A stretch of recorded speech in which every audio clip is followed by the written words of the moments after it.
এই মুহূর্তের যেই ছবিটি আমরা দেখতে পাচ্ছি, সিপিআইএম নেতার বাড়িতে অগ্নিসংযোগ এবং রাবার বাগান ধ্বংসের রাজনৈতিক উত্তাপ। রাজ্যে আবারও রাজনৈতিক উত্তাপ। এবার সিপিআইএম নেতার বাড়ি লক্ষ্য করে অগ্নিসংযোগ এবং রাবার বাগান ধ্বংস করার অভিযোগ উঠল দুষ্কৃতীদের বিরুদ্ধে। এই ঘটনার প্রতিবাদে এবং অভিযুক্তদের গ্রেফতারের দাবিতে সালেমা থানাধীন জয়ন্তীবাজার এলাকায় পথ অবরোধে সামিল হলেন বাম কর্মী সমর্থকরা। অভিযোগে আঙ্গুল উঠেছে শাসক দলের দিকে। দেখুন সেই প্রতিচ্ছবি।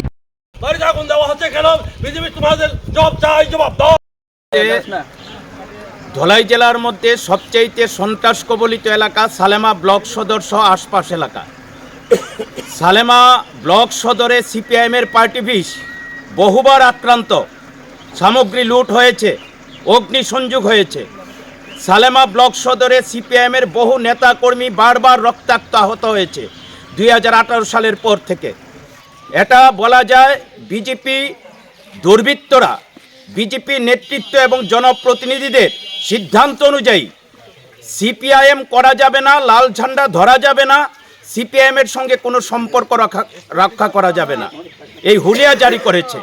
প্রচণ্ড ভয় ভীতি উপেক্ষা করেই লাল ঝান্ডার সৈনিকরা স্থানীয় দাবিতে, জনগণের দাবিতে, রাজ্যের দাবিতে, বিভিন্ন স্বার্থ সংশ্লিষ্ট দাবিতে কেন্দ্রীয় সরকার এবং রাজ্য সরকারের জনবিরোধী নীতির প্রতিবাদে ধারাবাহিকভাবে আন্দোলন কর্মসূচি জারি রাখছে। এর ফলে শাসক গোষ্ঠী জনবিচ্ছিন্ন হচ্ছেন, তাদেরকে মানুষ প্রতারক, বিশ্বাসঘাতক হিসাবে চিহ্নিত করেছেন। ভোটের আগে যে প্রতিশ্রুতি দিয়েছিল একটা প্রতিশ্রুতি কার্যকরী করে না। তাই মানুষ এই দলের প্রতি ক্ষুব্ধ, মানুষের পুঞ্জীভূত ক্ষোভের বহিঃপ্রকাশ বিভিন্নভাবে ঘটতে শুরু করেছে। এই জনবিচ্ছিন্ন বিজেপি দল হতাশা থেকে আরও সন্ত্রাসকে বাড়াবার জন্য ভূমিকা নিচ্ছে, কিন্তু তারা বুঝতে পারছে না তাদের পায়ের তলার মাটি সরে যাচ্ছে। মানুষ তাদেরকে পছন্দ করে না। তাদের মিছিল, মিটিং, কর্মসূচিতে যারা যাচ্ছে তারাও বিজেপিকে ভোট দেবে না, বিজেপির প্রতি তাদের সমর্থন নেই। গত 16 জানুয়ারি এই সালেমা অঞ্চল কমিটির অন্যতম নেতা, সিপিআইএমের সদস্য এবং তপশিলি জাতি সমন্বয় সমিতির অঞ্চল সম্পাদক নারায়ণ মসুদের বাড়িতে অগ্নিসংযোগ করে তার অটো ভাঙচুর করে, আবার তার ঠিক 15-16 দিন পর 31শে জানুয়ারি আবার তার বাড়িতে আক্রমণ হয়। গতকাল 1 মার্চ তার বাড়িতে গভীর রাতে রাত্র 2টায় তার ঘরে অগ্নিসংযোগ করে, ঘরের পাশেই খড়ের পালাতে আগুন দেয় এবং সে অত্যন্ত অর্থনৈতিক সংকটে নিমজ্জিত। ঋণ করে সেখানে টাকা সংগ্রহ করে, কিছু তার জায়গা ছিল, টিলা জায়গা, এখানে 300 রাবার চারা লাগিয়েছেন।